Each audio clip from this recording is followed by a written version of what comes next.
this video, I will be giving a review on Maverick, an Intamin Blitz coaster located at Cedar Point in Sandusky, Ohio. This ride can be found in the back of the park next to Steel Vengeance. Both of these rides are located in the Frontier section of the park. So I'm going to start off by talking about some of Maverick's stats. Maverick has a height of 105 feet. After going down the 95-degree drop, it reaches a speed of 57 miles per hour. However, this is not the top speed. The top speed is actually reached after the launch. This speed is 70 miles per hour, which is very fast for this ride's height.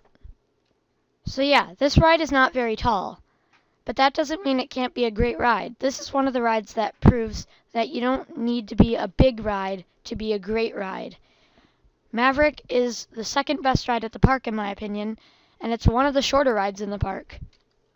This ride features some crazy elements, including a launched lift hill, a beyond vertical drop, crazy bank turns, airtime, inversions, and a fast launch in a tunnel.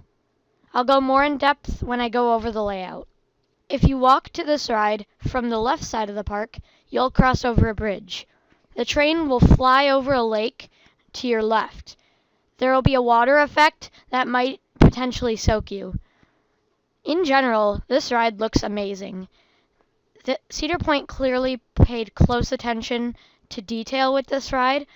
There's rock work, there's water effects, and in the tunnel when you launch, there's even a sound effect. With Maverick, the only thing I dislike is the restraints. These restraints, to be honest, are not the best. I would have preferred a lap bar. Although these are a more comfortable type of over-the-shoulder restraint, no over-the-shoulder restraint is better than most lap bars. A lap bar would have been much better for this ride. Another thing that shows that Cedar Point paid attention to detail is that they gave each of Maverick's 6 trains names. Immediately after rolling out of the station, you come to this launch. This launch is not the fastest launch, but it takes you up this 100-foot lift hill, I guess, in a faster way. You will then go down this 95-degree drop and into these very whippy turns. I expected a little bit more from them. They were less forceful than I thought. You'll then go over this airtime hill, which is a nice airtime hill, not the strongest in the world, but it's pretty good. And you'll go into these 2 twisted horseshoe rolls. I thought they were pretty disappointing. I expected more from them. They weren't one of the highlights of the ride. I kind of found them to be a little bit boring. You will then come to a stop in this tunnel. You will then be blasted down this launch. And this launch is pretty forceful. You will hit 70 miles an hour, this ride's top speed, and you'll go into this very whippy left-hand turn up this incline, and you will take a right turn over the water. There will be a water effect behind you that may soak people on the bridge. You'll turn left, and you'll go into this insanely whippy turn.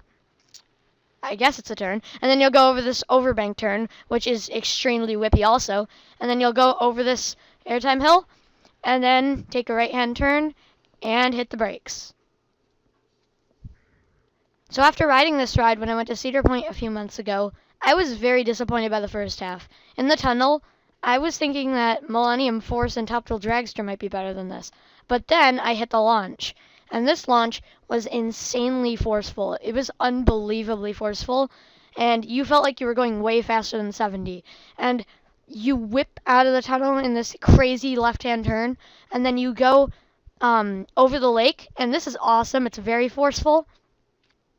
And then those turns toward the end where you like overbank are some of the craziest moments on any ride I've ever been on. Seriously, you feel like you're gonna get like thrown off this thing even though you're obviously not. Like, you literally feel like you're on a bowl and that thing wants you off. You're being thrown around so much, it's insane.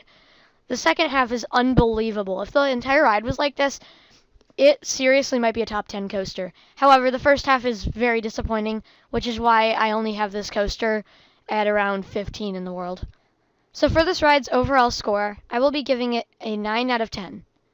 It's a great ride. It's definitely top 20 in the world. However, I have 2 issues with it. The first half is kind of boring, and the restraints aren't the greatest. If it had a lap bar, and the whole ride was like the second half of the ride, it might actually be like top 5 in the world, top 10 in the world. It would be an unbelievable ride. However, that's not very reasonable because, well, it can't be perfect like Steel Vengeance is. So that was my review on Maverick. I hope you enjoyed this video. Be sure to like this video and subscribe to my channel for more content like this.